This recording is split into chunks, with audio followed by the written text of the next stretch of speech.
اللهم اجعل القرآن الكريم ربيع قلوبنا ونور صدورنا وجلاء أحزاننا. Like and subscribe.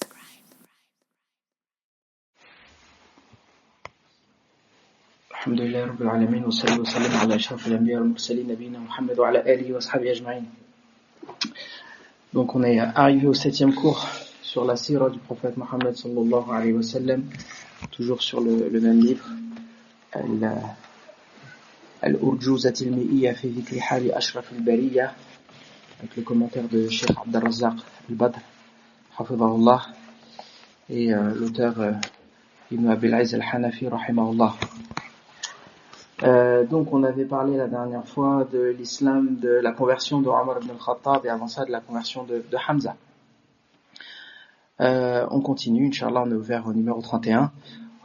وبعد 9 من سني رسالته بات أبو طالب ذو كفالته وبعده خديجة توفيت من بعد أيام 3 مضت.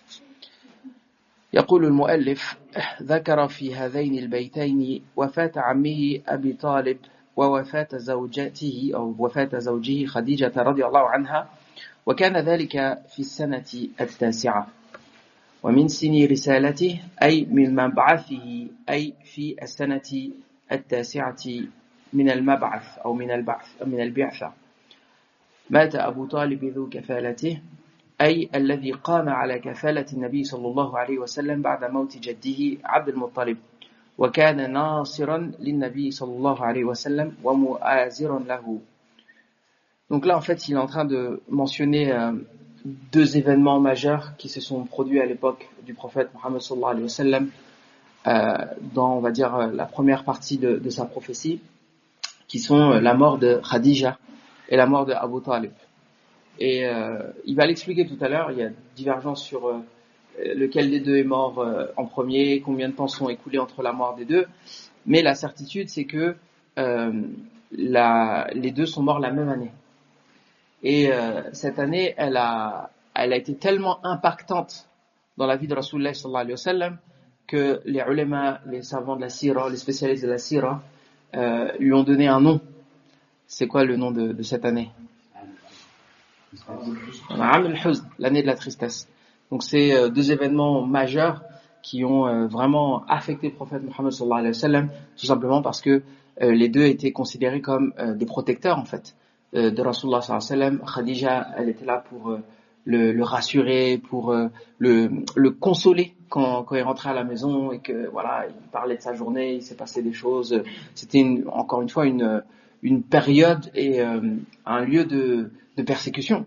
Donc il y avait beaucoup d'hostilité à l'encontre des musulmans, et Khadija la protégeait à l'intérieur, en tout cas lui donnait du réconfort et de la consolation dans son foyer, et à l'extérieur, Abu Talib, de par son prestige, c'était quand même quelqu'un de noble, quelqu'un de respecté, et donc les Mécois, ils n'osaient pas trop embêter le prophète Mohammed sallallahu alayhi wa sallam en raison de la protection de Abu Talib. Il dit: وبعده خديجة توفيت في القول المشهور عند أهل السير. قال ابن كثير رحمه الله في البداية والنهاية: فصل في وفاة أبي طالب عم رسول الله صلى الله عليه وسلم، ثم من بعده خديجة بنت خويلد زوجة النبي صلى الله عليه وسلم ورضي الله عنها. وقيل بل هي توفيت قبله، والمشهور الأول، وهذان المشفقان، هذا في الظاهر أي أبو طالب، وهذه في الباطن، وهذا كافر وهذه مؤمنة صديقة رضي الله عنها وأرضاها. قال ابن إسحاق: ثم إن خديجة وأبا طالب هلك في عام واحد، فتتابعت على رسول الله صلى الله عليه وسلم المصائب بهلك خديجة، وكانت له وزير صدق على الابتلاء ويسكن إليها، وبهلك عمه أبي طالب، وكان له عضدا وحزرا في أمره ومنعة وناصرا على قومه، وذلك قبل مهاجره إلى المدينة ب3 سنين. فلما هلك أبو طالب نالت قريش من رسول الله صلى الله عليه وسلم من الأذى ما لم تكن تطمع في حياة أبي طالب. Donc là il précise ce que je viens de raconter, mais que dès que Abu Talib est décédé, le prophète sallallahu alayhi wa sallam a subi d'autant plus, en tout cas les Mécois, ils ont redoublé de persécutions à son encontre. من بعد أيام ثلاثة مضت لم يختلف أهل العلم بالسير أن خديجة رضي الله عنها وأبا طالب ماتا في عام واحد، لكن اختلفوا في الأسبق وفي المدة التي بين وفاتيهما، والمشهور أن خديجة توفيت بعد أبي طالب بثلاثة أيام. قال ابن كثير قال البيهقي بلغني أن خديجة توفيت بعد موت أبي طالب بثلاثة أيام. ذكره عبد الله بن منده في كتاب المعرفة وشيخنا أبو عبد الله الحافظ. Donc là il explique qu'il y a une divergence sur la temporalité de ces deux décès. Est-ce que Abu Talib il est mort avant, est-ce que Khadija il est mort après? Et là il explique, enfin il donne un avis, par exemple l'avis de l'imam al-Bayhaqi qui dit que Khadija elle est morte après Abu Talib de 3 jours. Donc il y a eu 3 jours entre les deux décès et que c'est d'abord Abu Talib puis Khadija. وبعد 50 وربع أسلم جن نصيبين وعادوا فعلما، أي وبعد 50 من مولده صلى الله عليه وسلم وربع أي ربع عام وهو 3 أشهر أسلم جن نصيبين، أي أسلم جن نصيبين بعد 50 عاما و3 أشهر من عمر النبي صلى الله عليه وسلم. هذا ما ذكره غير واحد من أهل العلم في كتب السيرة. قال ابن الجوزي في صفة الصفوة: فلما أتت رسول الله صلى الله عليه وسلم 50 سنة و3 أشهر قدم عليه جن نصيبين فأسلموا. وقد جاء في ألفية السيرة للحافظ العراقي: وبعد أن مضت له 50 وربع عام جاءه يسعون جن نصيبين له وكان يقرأ في صلاته قرآنا بنخلة فاستمعوا وأسلموا وراجعوا فأنذروا قومهم. وكان ذلك بعد خروجه عليه الصلاة والسلام إلى الطائف. قال ابن كثير في تفسيره: وذكر محمد بن إسحاق عن يزيد بن رومان عن محمد بن كعب القرظي قصة خروج رسول الله صلى الله عليه وسلم إلى الطائف ودعائه إياهم إلى الله عز وجل وإيبائهم عليه، وذكر القصة بطولها وأورد ذلك الدعاء الحسن: اللهم إليك أشكو ضعف قوتي وقلة حيلتي إلى آخره. قال: فلما انصرف عنهم بات بنخلة فقرأ تلك الآيات من القرآن فاستمعوا الجن من أهل نصيبين بفتح النون بلدة بين تركيا وسوريا. Donc là il explique un autre épisode de la sira du prophète Mohammed sallallahu alayhi wa sallam qui lui est arrivé à l'époque où il avait 50 ans. Donc ce qui s'est passé, comme le mentionne Ibn Kathir dans son tafsir, que le prophète sallallahu alayhi wa sallam, en fait, vu qu'il a plus ou moins échoué à convertir la majorité des Mécois, il s'est dit bon, on va aller prêcher d'autres personnes, quoi. Donc il est parti à Taïf. Taïf, c'est une ville qui est au sud de la Mecque. Je pense qu'il doit y avoir à peu près 150 km, un truc comme ça, au sud de la Mecque, et c'est une ville qui est dans les montagnes. Bon, la Mecque c'est déjà dans les montagnes, mais Taïf, d'après mes connaissances, de ce que je m'en souviens, c'est encore un peu plus élevé, quoi. Bref, il est parti à Taïf. Il est parti chercher auprès des personnes de Taïf un soutien, en pensant qu'ils allaient adhérer au message de l'islam. Mais malheureusement, ça s'est pas passé comme ça. Il s'est fait insulter, on lui a jeté des cailloux jusqu'à ce que ses pieds se soient fendillés et qu'il ait saigné, quoi. Des crachats, des insultes, une forme d'humiliation. Sallallahu alayhi wa sallam. En tout cas, c'est ce qu'ils ont essayé de faire. Et le prophète sallallahu alayhi wa sallam, il s'est allongé, enfin il s'est appuyé contre un palmier et il a fait cette dua: Allahumma inni ilayka ashku dha'fi quwwati wa qillat hilati. Donc c'est à toi que je plains la faiblesse de ma force et mon manque de ressources ou de solutions, quoi. Et le prophète sallallahu alayhi wa sallam, quand c'était l'heure de la prière, il s'est levé pour prier et il a commencé à réciter le Coran. Et en fait, à ce moment-là, il y avait des djinns d'un endroit qu'on appelle Nasibin, et apparemment c'est une ville qui se trouve entre la Syrie et la Turquie actuelle, qui passaient par là, quoi. Et ils ont été très surpris par la récitation du prophète Mohammed sallallahu alayhi wa sallam, et surtout par le message qu'il a délivré. Et donc là, l'auteur il continue, il dit: وَعَادُوا فَعْلَمَا أي عادوا لأهلهم منذرين ودعاة إلى توحيد الله سبحانه وتعالى كما قال وإذ صرفنا إليك نفرا من الجن يستمعون القرآن فلما حضروه قالوا أنصتوا فلما قضي ولوا إلى قومهم منذرين. Donc ça c'est dans sourate Al-Ahqaf. Il dit وهذا فيه أن النبي صلى الله عليه وسلم بعث للإنس والجن كافة. Donc là en fait ce qui se passe c'est que le prophète sallallahu alayhi wa sallam récite le Coran et donc les djinns sont touchés. Ils sont non seulement touchés mais ils sont convaincus et ensuite ils repartent directement vers leur peuple et direct ils font la da'wa.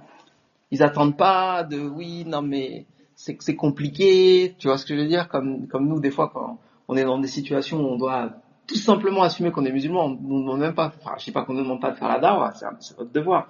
Mais ce que je veux dire par là, enfin c'est un petit peu ce qu'on racontait la semaine dernière, quand tu dois expliquer à ton employeur que tu vois tu vas poser un jour parce que c'est l'Eid, tu préfères lui dire que tu vas en vacances à Tahiti, tu vois, ça passe mieux.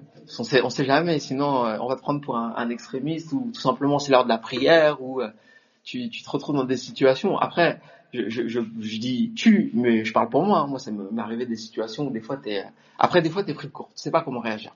On se retrouve dans des situations où des fois t'es surpris par certaines situations et tu sais pas quoi faire. Ça m'est arrivé une fois au travail.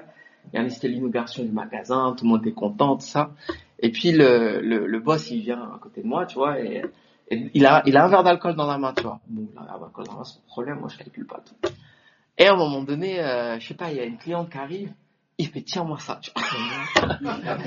Et moi, tu vois, sur le coup, je sais pas comment réagir, je prends le verre et je sais pas quoi faire, tu vois. Je vais faire quoi? Je le jeter par terre ou non? Après, c'est pour ça que je te dis, des fois, t'es dans des situations où la problématique, c'est que t'es surpris. T'as pas eu le temps de réfléchir et dans le coup, moi, astaghfirullah, évidemment, tu vois. Mais tout ça pour dire que je jette pas la pierre, je suis pas dans une situation où moi je suis un homme parfait, je fais pas d'erreur, tatata. Mais juste par expérience, c'est vrai que c'est important de clarifier quand tu es dans un milieu, dans un environnement où il va se passer des événements où tu vas pas pouvoir participer, tu vas pas boire de l'alcool ou je sais pas quoi. Comme ça, les gens ils sont au courant. Après, si les gens ils sont fâchés, tu vois. Mais moi, ma politique, c'est de toute façon, je vais pas dans un endroit où je suis pas le bienvenu en fait.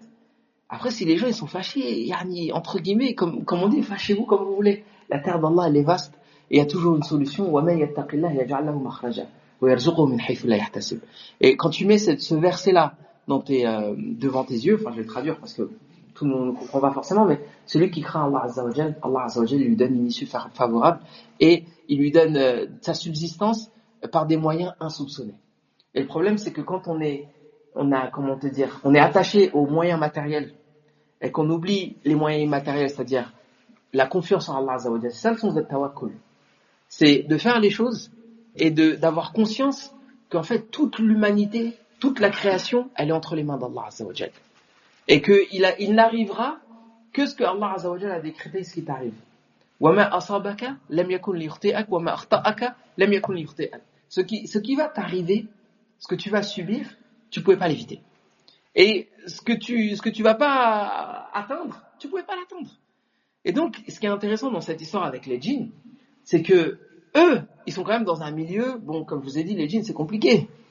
Leur gagne-pain, c'est de monter au ciel, d'écouter, de ramener des mensonges, et c'est comme ça que ils arrivent à faire leurs affaires. Donc, forcément, ils ont conscience qu'une partie de leur peuple, ils vont pas l'accepter le message. Mais malgré ça, dès qu'ils ont entendu le message, non seulement ils se sont réformés, et en plus de ça, ils ont cherché à réformer les autres. Et ça, je pense que c'est quelque chose de très important.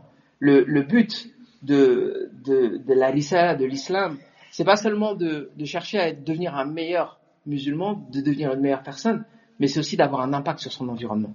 Ud'u ila rabbika bil hikma wal maw'izati al hasana. Une fois qu'on a dit ça, on est obligé de parler de la hikma wal maw'izati al hasana. Parce que le problème dans la da'wa aussi, c'est que souvent, il y a beaucoup de frères qui sont dans la da'wa, et là je vise pas un groupe en particulier, hein. Je dis tout le monde, tous les musulmans sont concernés. J'ai vu ça dans toutes les temps, tous les groupes. Ikhwan Salafi, Tabligh, tout ce que tu veux. Il y a toujours cette problématique en fait, on est focus sur le message et on accorde peu d'importance sur la manière. Est-ce que, déjà, le message que tu vas délivrer, il est authentique? Est-ce que la façon dont tu vas le faire, elle est appropriée? Est-ce que c'est le moment de délivrer le message? Tu vois, tout ça, c'est des éléments à prendre en compte. Et parfois, il y a des gens, ils sont focus sur, de toute façon, moi j'ai dit le haqq. Je te dis le haqq, et après, le reste, c'est pas mon problème. Parfois, c'est pas le bon moment. Parfois, c'est pas la bonne manière. Donc tout ça, ce sont des choses à prendre en considération.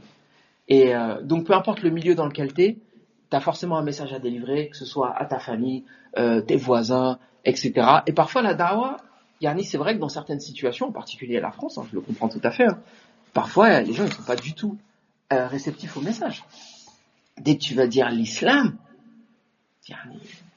les gens, ils vont... bien sûr, ils vont se braquer. Et c'est toi qui connais le contexte. Tu dois aussi comprendre la psychologie des gens qui t'entourent. Est-ce que le mieux, c'est de prêcher sans mentionner la religion, sans dire le mot Allah, sans dire le mot du prophète?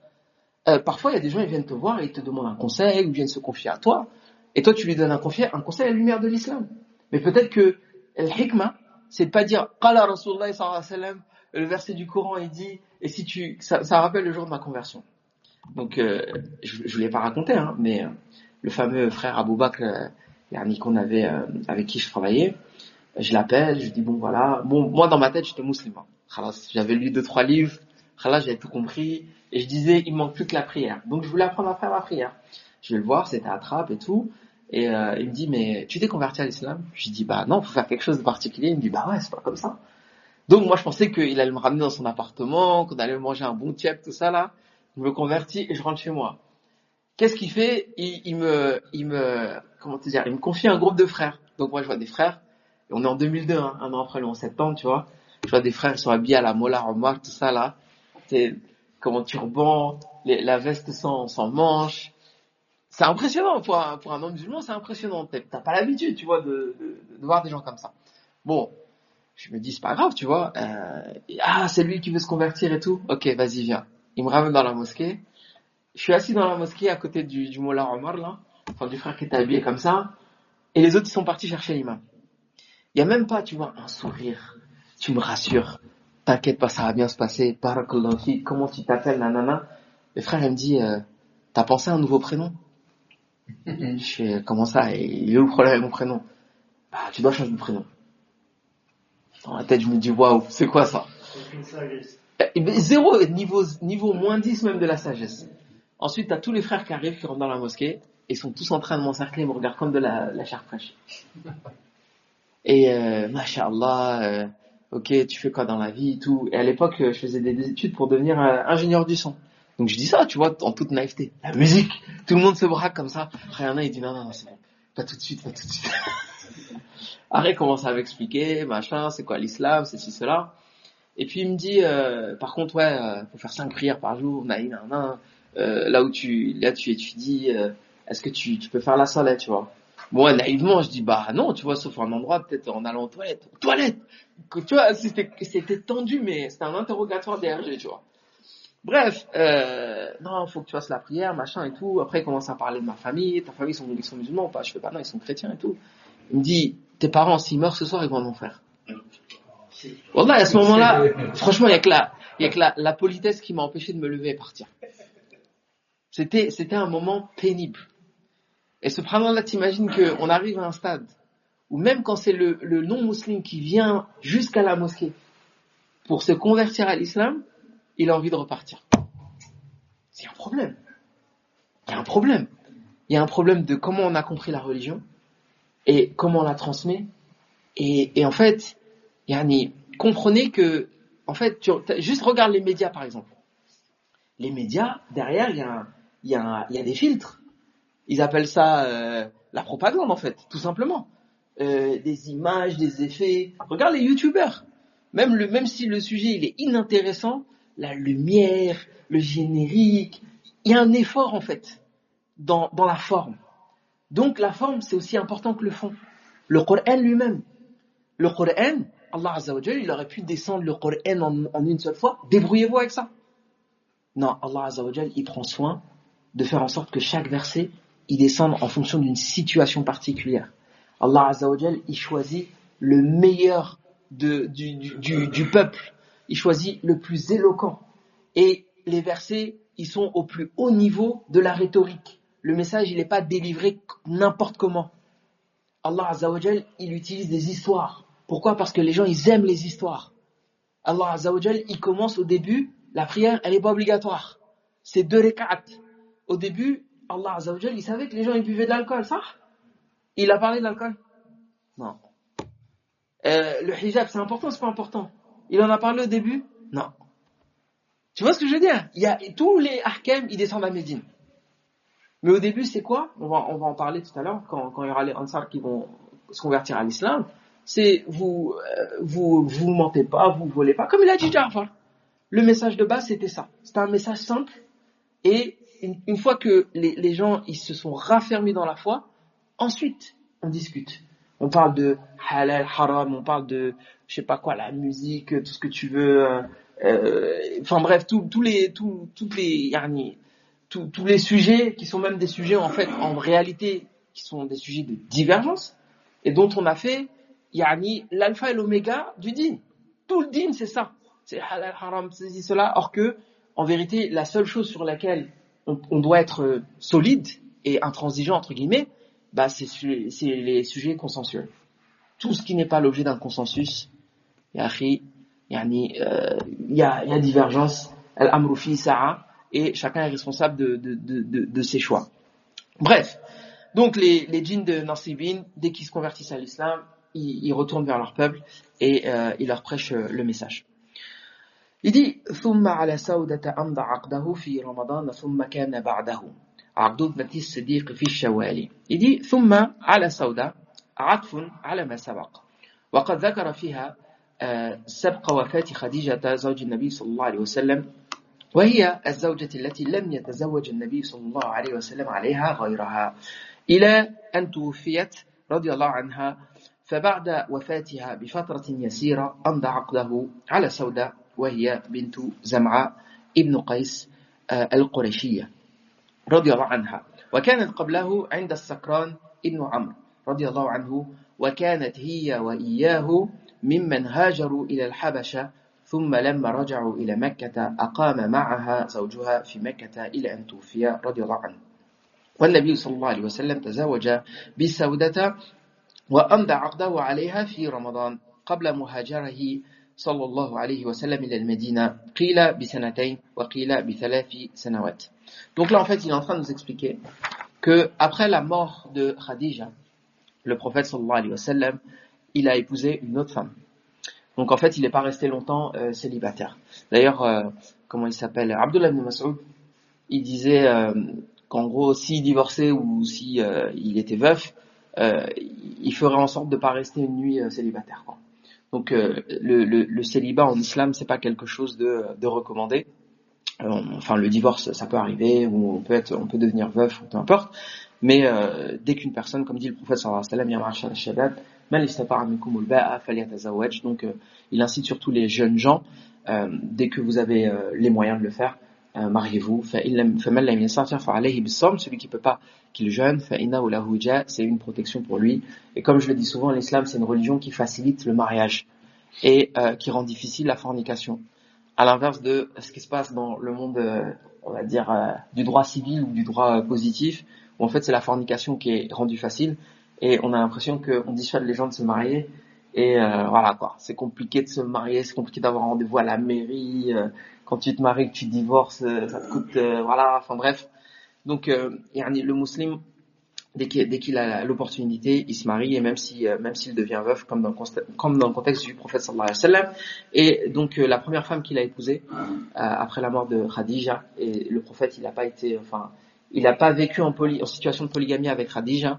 Dès que Khadija est morte, après il a commencé à entretenir des relations polygames, et la première femme qu'il a épousée, c'est évidemment, comment elle s'appelle, le nom arabophone, comment elle s'appelle la première femme qu'il a épousée après la mort de Khadija? Bismillah.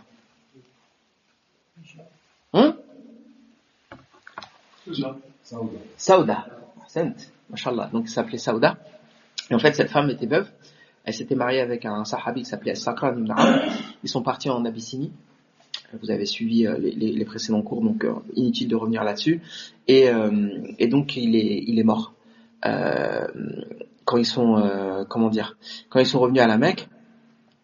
Et le prophète sallallahu alayhi wa sallam, peu après la mort, bon, il était veuf, elle était veuve, et donc il lui a proposé le mariage et ils se sont mariés fi Ramadan.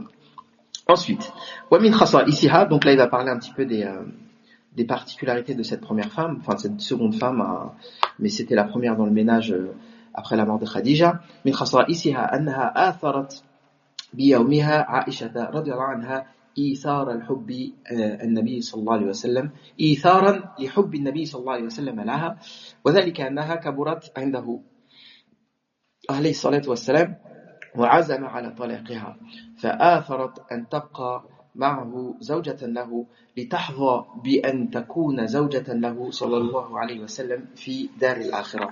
Donc en fait ce qui s'est passé c'est que l'une des particularités de Sauda c'est que Sauda radhiyallahu anha en fait, elle était plutôt âgée. Et le temps a passé quand ils sont partis à Médine. À un moment donné, le prophète sallallahu alayhi wa sallam a eu l'intention de divorcer de Sauda.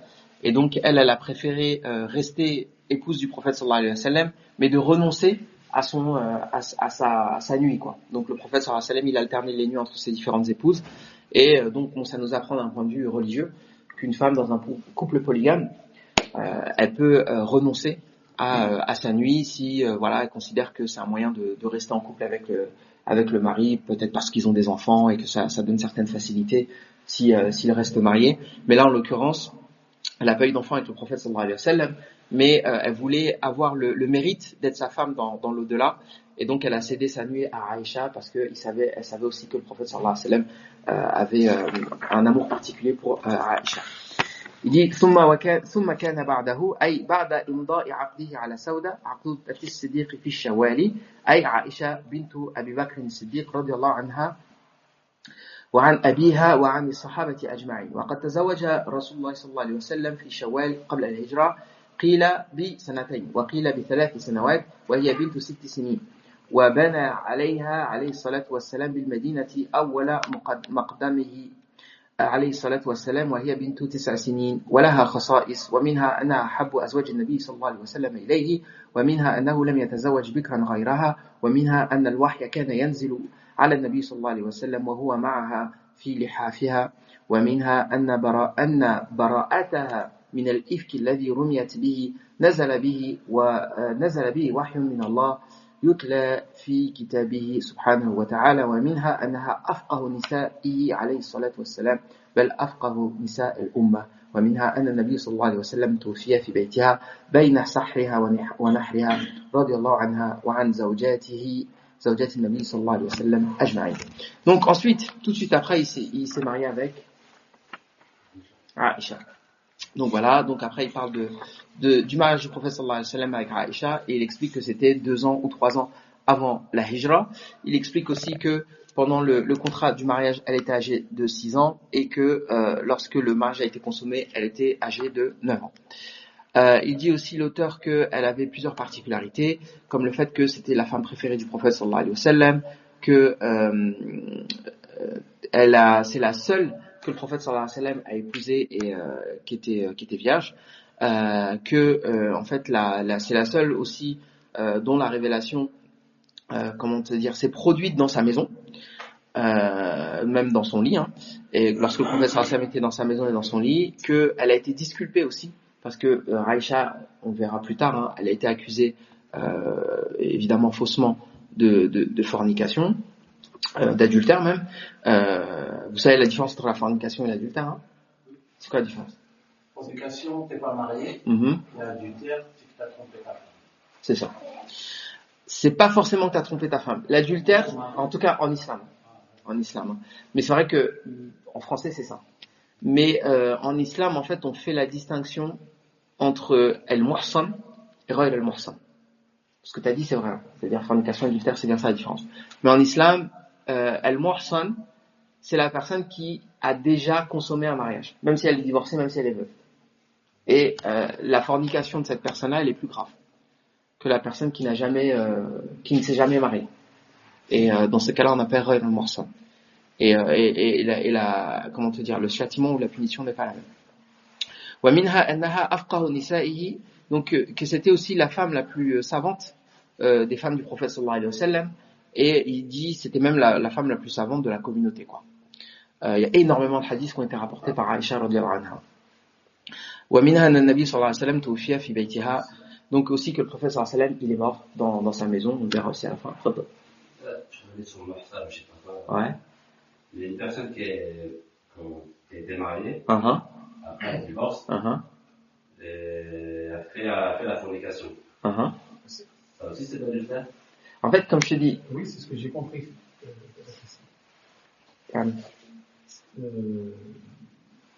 Moi, ce que j'ai compris la même chose que le frère, la question il a posée. en fait, c'est vrai que j'ai pas été clair. J'ai compris la même chose que toi.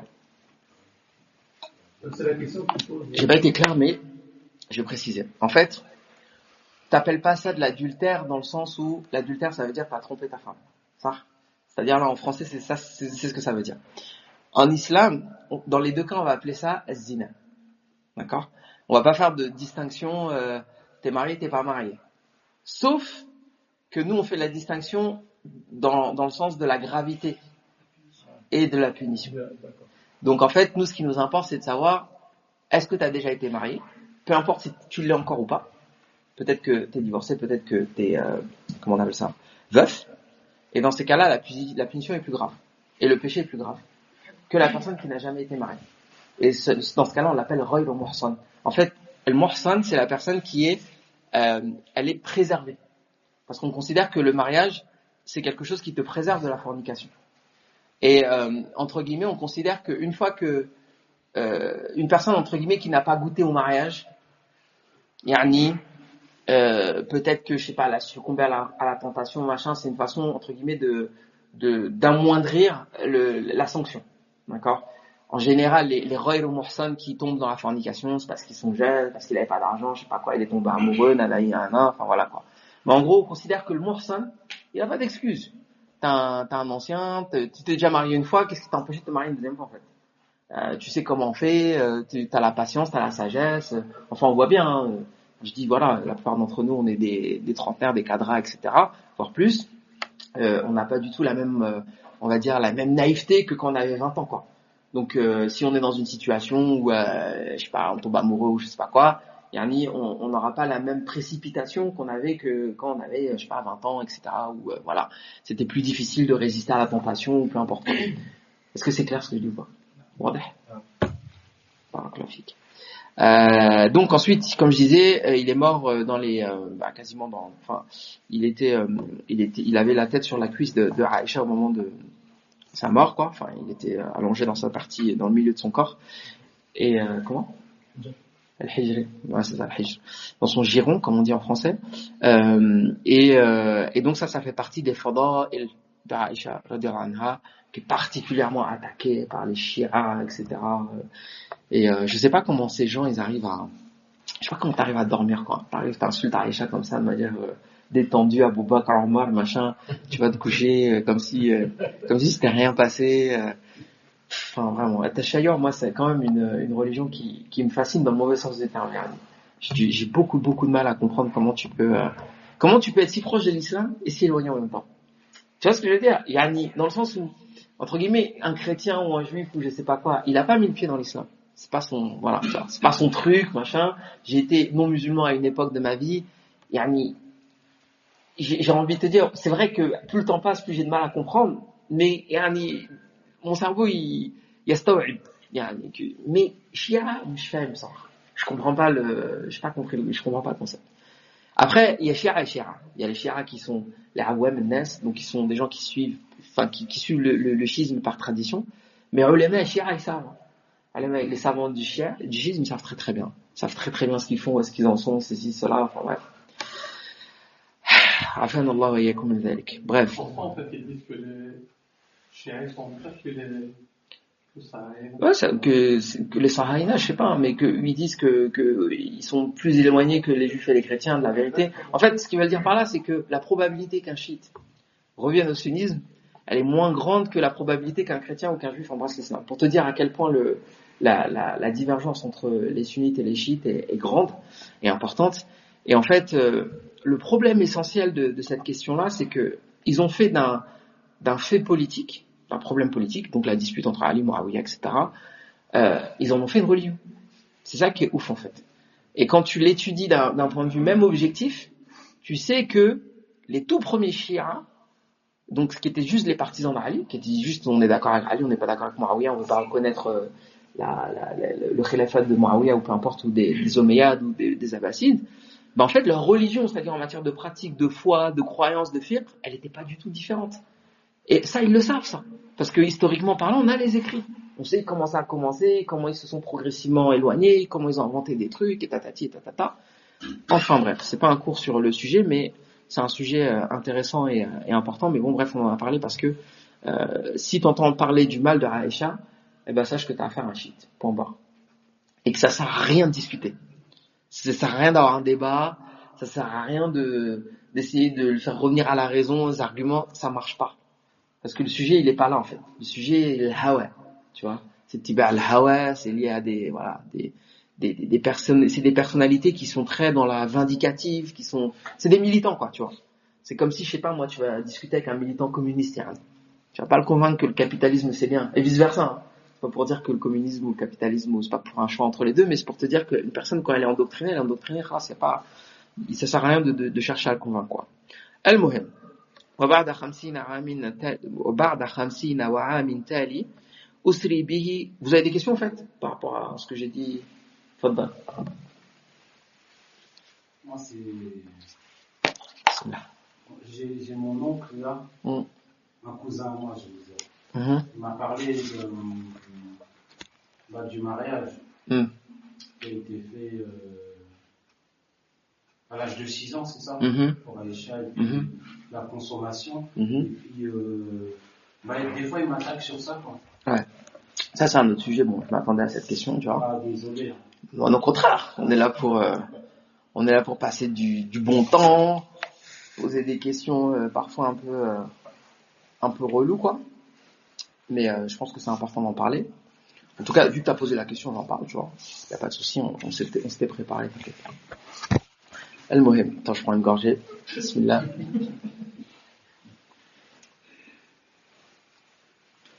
Et quelle religion ton nom? C'est un chrétien. C'est un chrétien, Inch'Allah. Bismillah, Inch'Allah. Ok, donc la question aussi, on va dire, effectivement, il y a 2 types de personnes qui attaquent Aïcha. Bon, ça c'est pas vraiment une attaque envers Aïcha, c'est plutôt une attaque envers le prophète sallallahu alayhi wa sallam, mais en vérité une attaque envers l'islam. D'accord.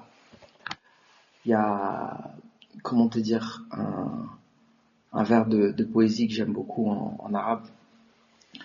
Et ils disent لم يجدوا فيها عيبا فقالوا لم يجدوا في الورد عيبا فقالوا أحمر الخدين. Quand ils n'ont pas trouvé de défaut à la rose, ils ont dit qu'elle avait les joues rouges. Tu vois. En gros, le prophète sallallahu alayhi wa sallam, si tu veux l'attaquer de toute façon, même si on arrivait à te convaincre sur la question d'Aïcha ou je sais pas quoi, tu vois, il lui trouverait de toute façon un défaut.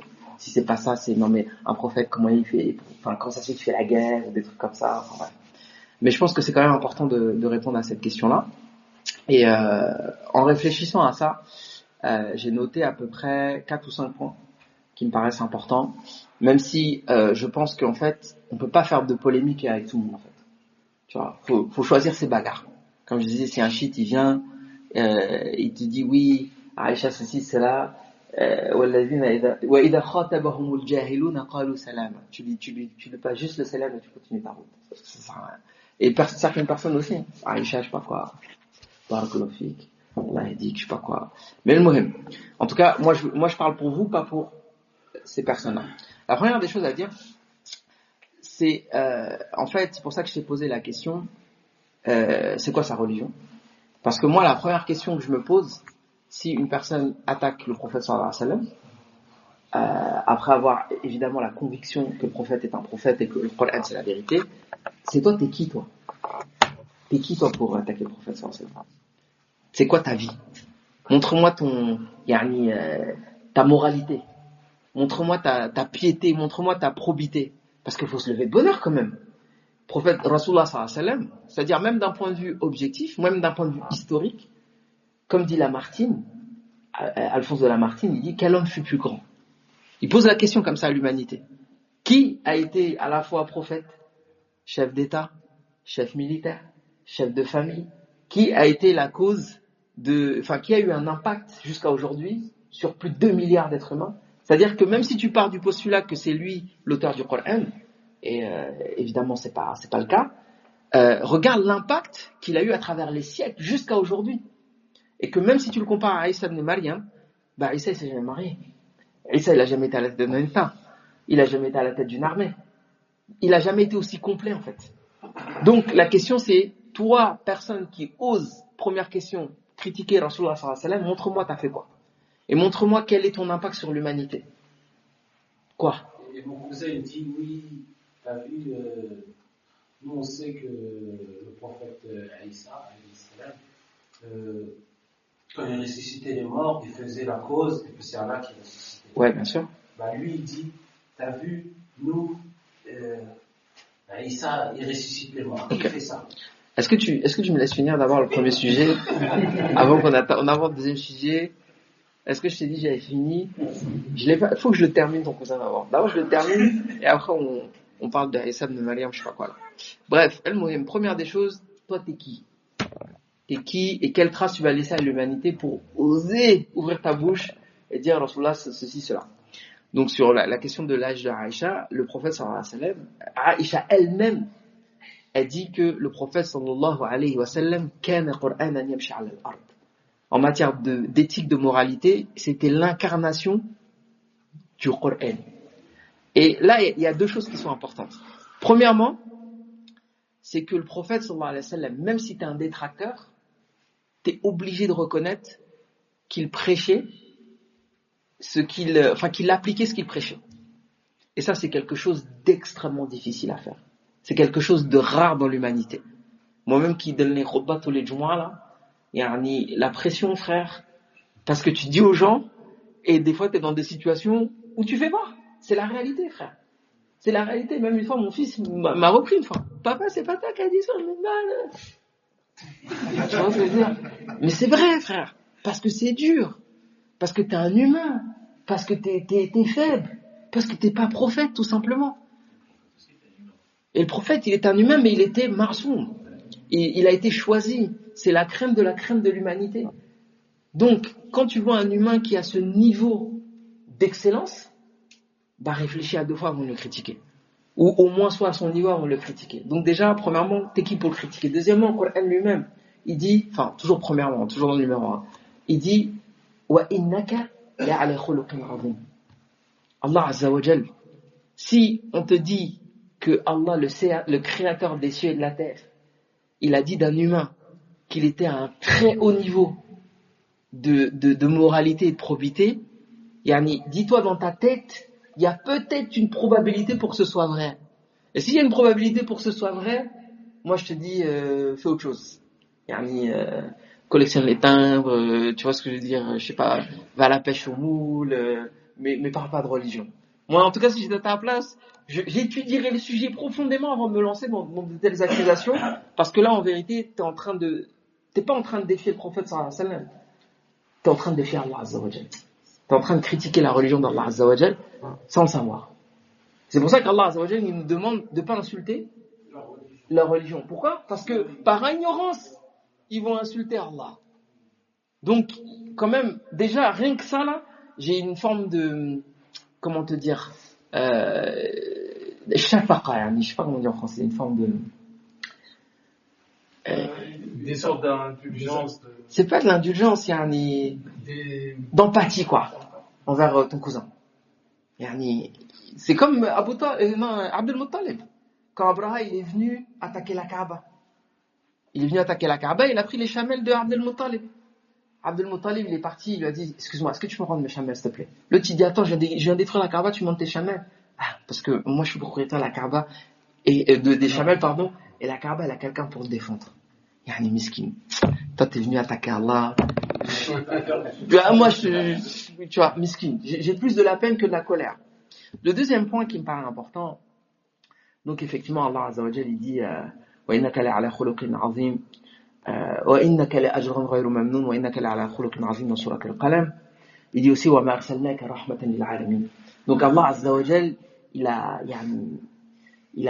fait les louanges du prophète Mohammed sallallahu alayhi wa sallam, qui était d'ailleurs appelé l'homme digne de louange, c'est ce que ça veut dire Mohammed sallallahu alayhi wa sallam. Ensuite, le deuxième point, il y a un sujet sur la question de, effectivement, quel âge avait Aïcha au moment du mariage, au moment de la consommation du mariage. Donc il y en a qui disent qu'elle avait 6 ans, et puis qu'il a été consommé à 9 ans. Il y en a d'autres qui disent qu'elle avait probablement à peu près 12 ans au moment où le mariage il a été contracté, et puis à peu près dans les 15-16 ans au moment où il a été consommé, etc. Il y en a qui te parlent de 18 ans. En fait, ça c'est un truc aussi qui est hyper important à comprendre, c'est qu'il y a un sujet sur la précision des dates. Pour avoir étudié spécifiquement la question de l'âge de Aïcha, moi je pense qu'il n'est pas possible de le déterminer avec certitude. Et que de toute façon, on aura toujours une marge d'erreur à peu près minimum de 2-3 ans. Minimum. Parce que les versions se contredisent, parce que Aïcha rapporte des événements à une époque où elle était censée être petite, et en fait elle était probablement un peu plus grande, mais on ne sait pas si c'est des événements qu'on lui a racontés ou dont elle a été témoin, etc. Et c'est exactement ce que je vous avais dit au tout début de la sira, en parlant de quand est-ce que le prophète sallallahu alayhi wa sallam il est né. Parce qu'à l'époque, il n'y avait pas d'état civil, tout simplement. Ben voilà. Donc, tu prends même la naissance d'Isa ibn Maryam. Lui, il est chrétien, ça. Il sait qu'il y a une erreur sur la date de naissance d'Isa. On ne sait pas exactement, mais c'est à peu près, on dit à peu près 3 ans d'écart, à peu près. Mais le simple fait qu'on dise à peu près, c'est qu'on ne sait pas. C'est une époque, à l'époque, on n'écrivait pas, on ne disait pas un tel, il est né à telle et telle époque. Donc, le fait de dire elle a 6 ans, peut-être qu'elle en avait 9 à ce moment-là, et ensuite que finalement, au moment où l'on consommait, on avait 11, 12 ou 13, peu importe. Le troisième point, ça te donne. Je voulais dire aussi, quand bien même elle avait été mariée à 6 ans, et qu'elle avait consommé son mariage à 9 ans, les ennemis de l'islam, ils auraient pu utiliser cette vous êtes trop pressés. Il y a un proverbe égyptien qui dit « Bref. Vous êtes trop pressés, laissez-moi le temps, moi j'ai le temps. Hein? Comme ils disent, vous avez la montre, moi j'ai le temps. On va y arriver. Les Africains qui disent ça. Je suis africain, alhamdoulilah. Nous sommes africains pour la plupart. Bref, Ma'rifat Amra Aïcha, ouais. Ça c'est le troisième point qui est à peu près mon préféré, tu vois. Le fait que tu saches quel âge avait Aïcha, ça n'aura aucun impact sur ton entrée au paradis ou en enfer. Aucun impact. Yom al-Qiyamah ne sera pas interrogé là-dessus. En fait, ça ne concerne pas, tout simplement. Ça concerne elle, son père, le prophète Mohammed sallallahu alayhi wa sallam, et puis, en dernier lieu, les Quraysh. Les Quraysh de l'époque, comme le dit Frère Fouad, Barakallahu, pressés, Yallah, akhi, abrège, tu vois. Les Quraysh, ils détestaient tellement Rasulullah sallallahu alayhi wa sallam, que si c'était quelque chose qui ne se faisait pas à leur époque, mais ils auraient sauté sur l'occasion. Mais les mœurs, elles diffèrent d'un pays à l'autre. Que ça nous plaise ou que ça nous plaise pas. Et effectivement, à notre époque, c'est des choses qui se font pas. On se marie pas avec des femmes où on a un écart d'âge aussi important. Ça s'appelle comment? En islam, on appelle ça al-urf. La coutume. Pourquoi vous énervez comme ça là? J'ai à peine dit ça, les frères. Ça se fait toujours roubler. D'ailleurs, moi, ma maman en Espagne, elle s'est mariée, elle avait 15 ans et mon père, il avait 17 ans. Vous me laissez le temps? Laissez-moi le temps. Vous êtes trop pressés. Bref. Tu dis, t'as dit où ça se fait? Chez nous, au Maroc et tout ça, et à 12 ans, 13 ans. Voilà. Toi, tu dis dans quel pays, toi? Au Mali. On sait ça. Mais moi, je te dis ici en France. Va marier une fille de 12 ans. Toi aussi. Va marier une fille de 12 ans en France. C'est impossible. Ça se fait pas. Ces choses, ça se fait pas. Et l'islam dit, al-urfu mu'tabar. Dans les livres de fiqh et de l'usul, on te dit que on prend en considération les coutumes. Donc, si je viens dans un pays et je suis musulman et que je dis, je sais pas, je vais marier avec une fille de 17 ans et chez eux, ça se fait pas. On attend 18 ans. Bah, t'attends 18 ans, frère. Tu peux pas dire, non, mais l'islam, il autorise ou je sais pas quoi. Tu vois ce que je veux dire? C'est que tu prends en considération les us et coutumes. Donc, parmi les us et coutumes des Arabes de l'époque et de plein de peuples à travers les siècles, ces questions-là ne se posaient pas. Donc, de venir poser la question de manière anachronique, ça veut dire quoi anachronique? Hein? Voilà. C'est-à-dire que par exemple, c'est comme si tu allais à leur époque, tu leur parlais du réchauffement climatique. Ça n'a aucun sens. Ils vont dire de quoi tu me parles, toi. Ça veut dire quoi CO2? Tu vois ce que je veux dire? C'est-à-dire tu viens poser un sujet à leur époque qui n'est pas un sujet. Plus simple, la peine de mort. Voilà. On dit oui, islam, machin et tout. À leur époque, c'était pas un sujet, ça. Et jusqu'en France, dans les années 80, il y avait la peine de mort. Donc, si tu remontes dans le temps et que tu leur dis la peine de mort, l'esclavage, ceci, cela, c'est pas bien, c'est immoral, nanana, les gens ne comprennent pas de quoi tu parles. Parce que leurs us et coutumes, ils sont en décalage. C'est quelque chose de normal à leur époque. Et en fait, d'où ça vient, ça? Cette façon de parler.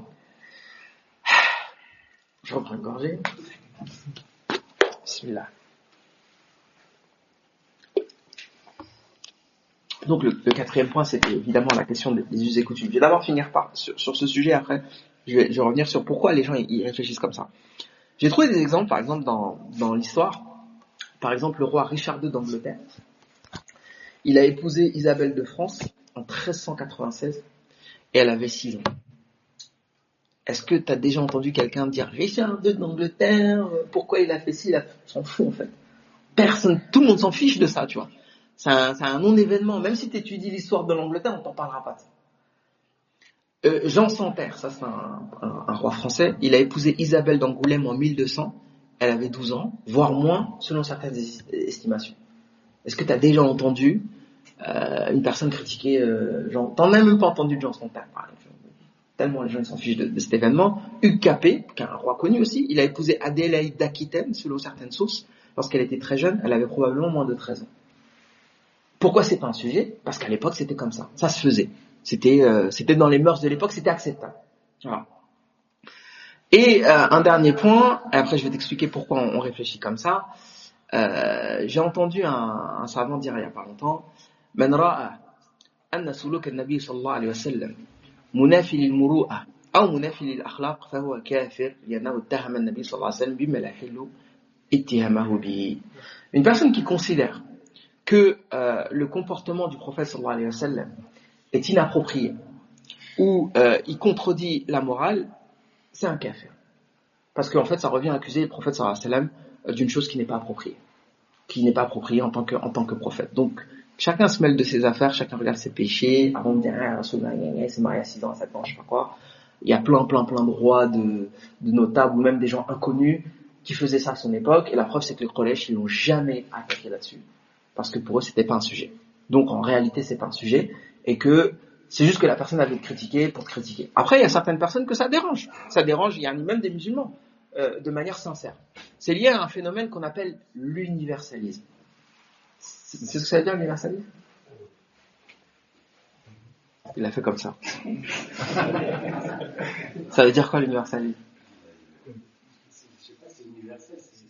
En fait, il y a un truc qui s'est passé à l'époque des philosophes des Lumières.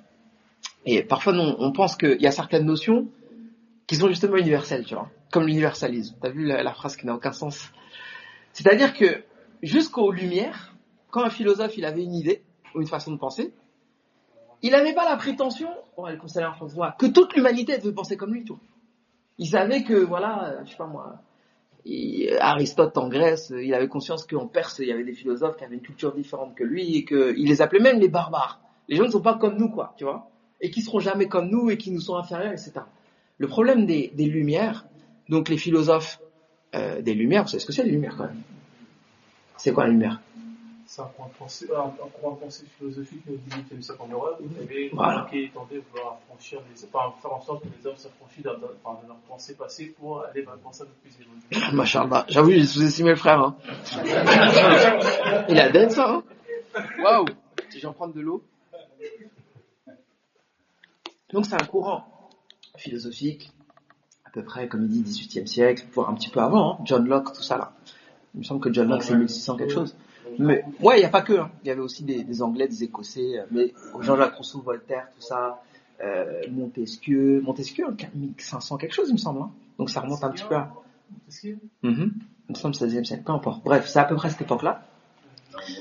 Avant, il n'y avait pas de lumière sur le maison allumée. Voilà, je l'attendais cette blague. Mais en fait, c'est les philosophes des Lumières. Mais voilà, la meilleure blague que j'ai entendue, c'est ils ont oublié de payer la facture, tu vois. Bref, le problème c'est que les Lumières, c'est un courant qui considère que avant eux, c'est les ténèbres. Parce que il y a si tu veux, il y a la pression de la religion. Et en vérité, en vrai de vrai, je les comprends. Pourquoi ? Il y a un truc dont on n'a pas parlé quand j'avais expliqué un peu l'histoire de la laïcité, tout ça là. C'est que, en fait, quand tu regardes l'histoire de France, donc qui commence à peu près avec le baptême de Clovis, 496, je dis ça parce que j'ai révisé ça avec ma fille il y a pas longtemps à l'école. C'est pas que je mémorise toutes les dates pour pas que tu disais Abdallah. C'est parce qu'il n'avait pas le choix. Il avait pas le choix ? Je pense à la fin. Clovis ? Oui, quand il s'est déconverti. Pas... Mais bien sûr qu'il avait le choix, c'était le roi, il faisait ce qu'il voulait. Mais en fait, sa femme s'était convertie au christianisme. Voilà. Donc c'était pour ça, sa chérie là, sa go, tu vois.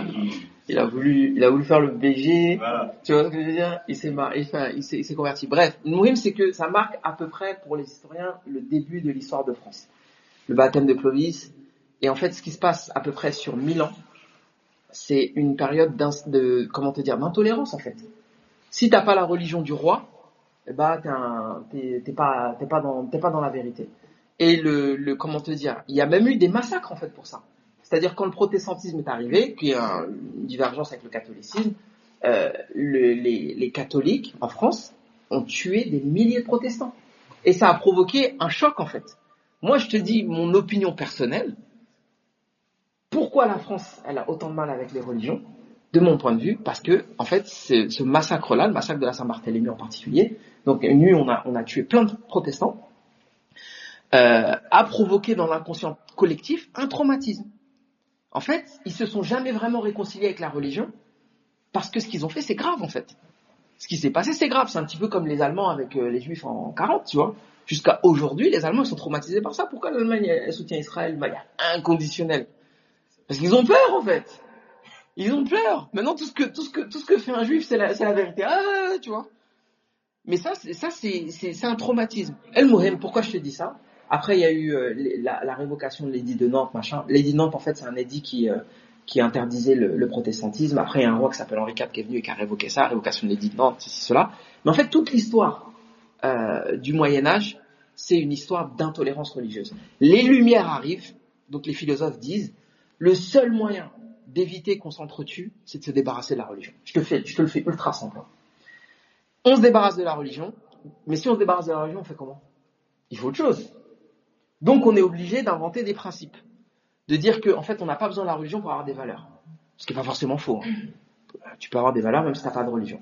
Par contre le problème, c'est quand tu considères que ces valeurs que tu as compris par ta seule raison, ces valeurs-là elles sont universelles. Et c'est comme ça que, entre guillemets, on a contaminé l'humanité. Et que, par exemple, la France considère que tout ce qui est bien pour elle, c'est bien pour le monde. Donc la laïcité c'est bien pour la France, c'est bien pour le monde, tu vois.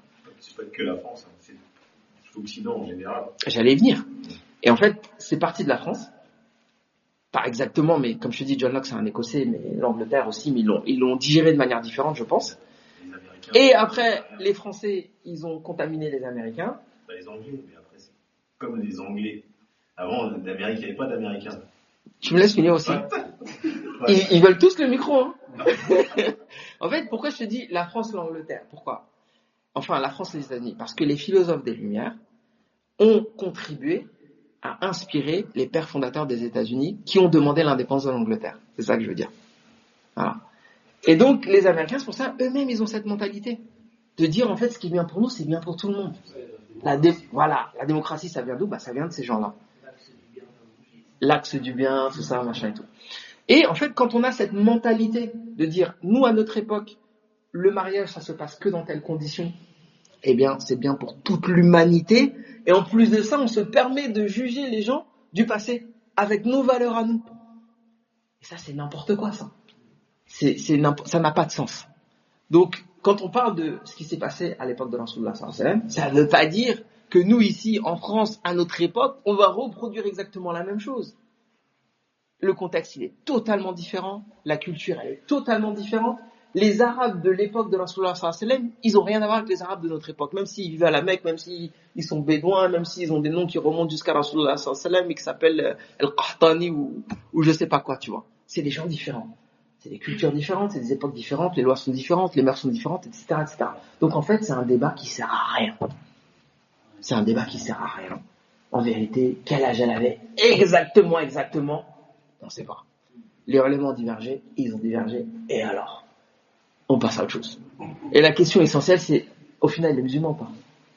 Dis-lui, on lui pose une question à ton cousin, là. Est-ce que si Aïcha, elle avait 18 ans, il se convertirait à l'islam? C'est la vraie question. Moi, c'est la seule question qui m'intéresse. S'il me dit oui, il y a des ulama qui considèrent qu'elle avait 18 ans. Et t'as le droit d'avoir cette opinion. Donc, marhaban fil islam. S'il me dit non, pourquoi tu me fais perdre mon temps, en fait? C'est tout. Et c'est pour ça que je vous dis toujours, choisissez vos bagarres. Il y a des gens à qui ça sert à rien. C'est pas des gens qui cherchent la vérité. Non, moi, je me suis fait attaquer. Esquive. Et il va se fatiguer tout seul. C'est tout. Et c'est pas parce qu'on t'invite à descendre dans la boue que tu dois descendre dans la boue. Tu vois ce que je veux dire? Respectez-vous un peu des fois. Tu vois ce que je veux dire? Sérieusement, très sérieusement. Et surtout, Internet, c'est une catastrophe. Tu vas te débattre avec un inconnu, alors que, ça se trouve, tu parles avec un bot. Mais c'est vrai! C'est vrai! C'est un robot, quoi. C'est un programme informatique. Aujourd'hui, tu peux, hein. Wallah. Moi, je connais des gens, ils débattent avec ChatGPT, wallah. La réalité, en vrai de vrai. Mais en fait, c'est quoi l'objectif? Il dit à ChatGPT, pourquoi t'es pas musulman? Et il rentre dans un débat. La vérité. Donc, choisissez vos bagarres. Le temps, il est précieux, tu vois. Donc, la personne qui te dit Aïcha, machin, vérifie. Est-ce qu'elle veut la vérité? Est-ce que c'est une vraie question, une question sincère? Et après, on peut avoir une discussion, on peut parler d'universalisme, on peut parler de le fait que les Mécois, ils y voyaient pas de mal. N'essaie pas de transposer tes valeurs à leur époque. Allah Azza wa Jalla a dit innaka ala khuluqin azim, etc. Tous les arguments que je t'ai dit avant. Mais si la personne, en fait, elle essaye de t'attirer vers elle, et donc elle essaye de te prouver qu'elle a raison, lave-toi les mains et continue ton chemin. Et quelle heure là? Ah ouais, c'est déjà 19h. Hein. Subhanallah, je pensais qu'on avait le temps de... 19h09. Ouais, mais je veux dire, on est proche de 19h. Oui. Je suis sûr qu'on aura le temps de continuer plus loin. Mais est-ce que vous avez d'autres questions? Est-ce que vous êtes convaincus déjà de ce que j'ai dit? Est-ce que vous considérez que j'ai esquivé la réponse? Parce que moi, très sincèrement, je vais aller dormir ce soir et le fait de ne pas savoir exactement quel âge elle a, ça ne me dérange pas. Ça me pose zéro problème, ma vie continue. Et Aïcha, apparemment, elle était très heureuse dans ce mariage-là. Donc, c'est la personne concernée, entre guillemets. Après, moi, je sais que j'avais vu aussi, parce qu'il y a, comme tu as dit, il y a plusieurs avis sur ça. Mais j'avais, je sais plus ce que c'était un texte où il disait qu'en fait, il y en a qui avaient fait des études et ils avaient recoupé en fait d'autres sources, d'autres témoignages, en fait, d'autres, je sais pas si c'est des hadiths ou en gros des faits qui ont été rapportés. Ouais. Et en entrecoupant tout ça, en fait, ils sont arrivés à une conclusion. Ouais. En fait, c'était plus 17-18 ans. C'est possible. Maintenant, moi, j'ai un avis personnel sur ça. D'accord. Parce qu'en vrai de vrai, j'ai pas donné mon avis. En général, je donne pas mon avis, mais parce qu'en vérité, c'est pas très important. Mais là-dessus, j'ai un avis personnel. En fait, le problème de cette méthodologie-là, c'est que ces gens-là, ils regardent que les dalils qui les intéressent. Oui. Parce que ce qui est daroura, comme on dit, yalzamuhum bid-daroura, de dire que le hadith rapporté par Al-Bukhari, il est pas authentique. Or, on sait qu'Al-Bukhari, c'est le plus haut niveau d'authenticité dans la Ummah. Donc, si tu commences par attaquer le Bukhari sur ce hadith-là, tu l'attaques sur tout le reste du Sahih. Et en fait, toute la sunna, elle s'écroule, quoi. C'était pas sur le hadith. Non, justement, parce qu'il y a un hadith du Bukhari qui te dit qu'elle avait 6 ans. Oui. D'accord? Et ils te disent, non, Bukhari, il a confondu. En fait, c'est pas 6, elle avait 16. Et elle s'est mariée, entre 6 et 16 en arabe, c'est dur de se tromper, hein, tu vois. C'est pas comme en français, 6, 16. Ouais, tu peux entendre mais sita et sita ta'ashar, ça n'a rien à voir. Et donc, ça veut dire que le hadith de Bukhari, il est pas fiable. Et en fait, ce dont ils se rendent pas compte, c'est qu'ils ouvrent une brèche qui est bien plus grave. Parce qu'en fait, ils contredisent Bukhari sur la base de quoi? D'une opinion. Et je vais faire un détour, vous allez dire, rien à voir, Abdullah, il raconte des trucs qui n'ont rien à voir, mais c'est pas grave. il y a une autrice afro-américaine qui s'appelle Toni Morrison. Et je précise qu'elle est afro-américaine, tu vas comprendre pourquoi. Elle a inventé un concept, elle appelle ça en anglais « the white gaze ».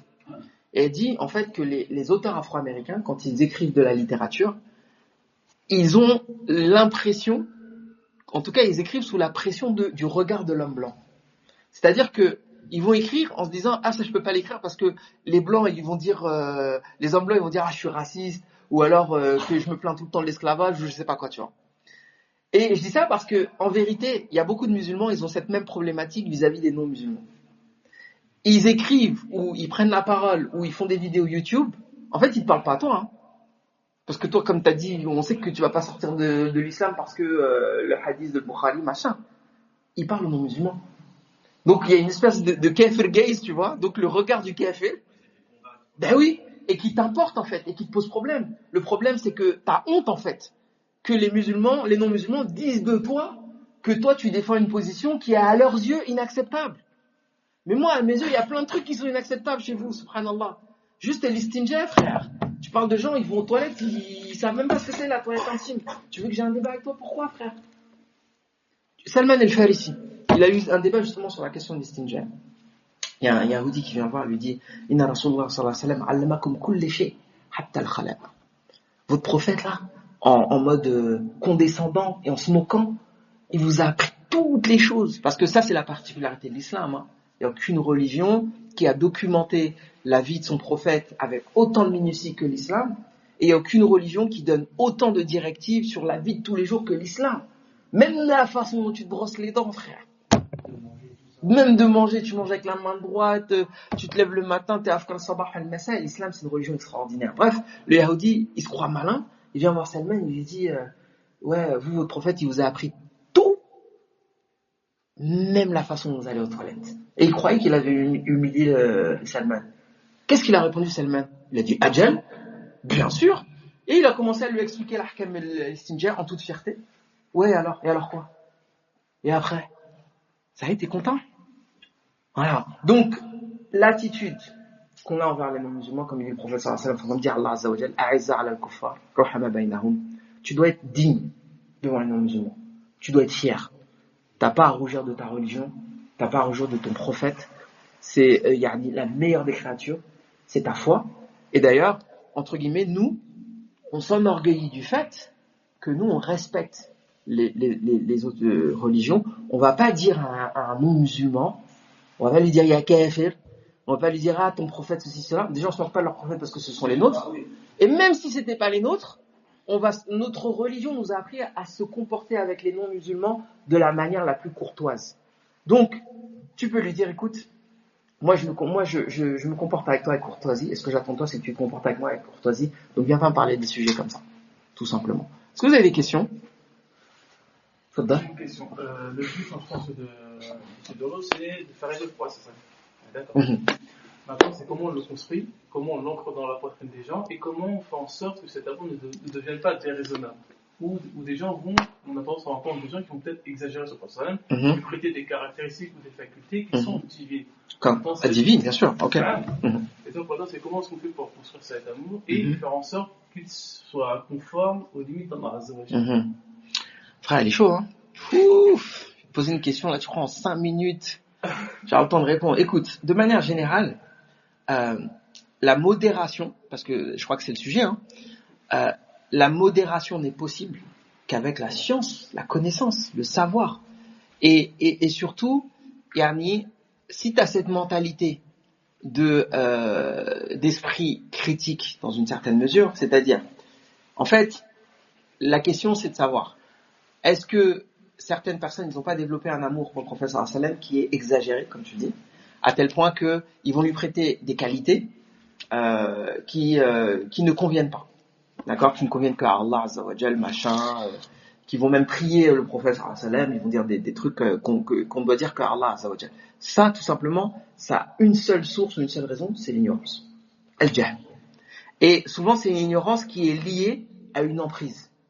Parce que les anciens, ils ont fait ça, donc nous on fait pareil, parce que il va tomber, entre guillemets, amoureux d'un shir, je parle pas d'amour passionnel, hein, mais je dis, il va aimer un cheikh d'une telle manière que, en fait, il va mettre son cerveau de côté. Et tout ce que le cheikh dit, c'est vrai. C'est ce qu'on appelle l'argument d'autorité. Et le truc, la règle, elle est simple, c'est que toute personne qui dit quelque chose sur l'islam, sur le prophète sallallahu alayhi wa sallam, sur la science, sur l'ilm, il doit être en mesure de le prouver. S'il n'est pas en mesure de le prouver, sa parole, tu la laisses de côté. Et comment ? Comme Sophia. Comme qui ? Les sophistes. Ah, après, c'est un exemple. C'est un exemple. Après, ça dépend de quelle branche de tasawwuf. Mais effectivement, il y a certaines branches de tasawwuf qui sont dans certains excès. Et le seul, moi, je vois pas d'autre remède que la science. Il n'y a pas d'autre remède que la science. Et de toujours, comme je vous l'ai dit la dernière fois, faut jamais débrancher son cerveau. Faut jamais, signer un chèque en blanc à qui que ce soit. Toute personne qui parle, elle va dire des vérités et des erreurs. On va pas dire des mensonges parce que normalement une personne, si elle parle de l'islam, elle n'a pas l'intention de dire un mensonge. Mais c'est impossible de pas se tromper. Même dans le cours que je te dis, il y a forcément des erreurs. C'est obligé, tu vois. L'humain, il est comme ça. Parce qu'Allah Azza wa Jal, il a refusé la perfection, sauf à son livre. Et les ulama, ils disent souvent ça. Abalillahi al-kamal illa li kitabih. Et que dans n'importe quel livre, il y aura des choses à redire. Il y aura des imprécisions, il y aura des erreurs, il y aura des confusions. Moi, des fois, je réécoute mes cours et j'entends des erreurs. Je mélange des mots, je me trompe de date, etc. Toi, tu t'en rends pas compte, mais peut-être tu t'en rends compte. Mais peu importe, c'est pas ça qui est important. Le muhim, c'est que, en fait, nous, on suit le haqq, on suit pas les gens. À part Rasulullah sallallahu alayhi wa sallam.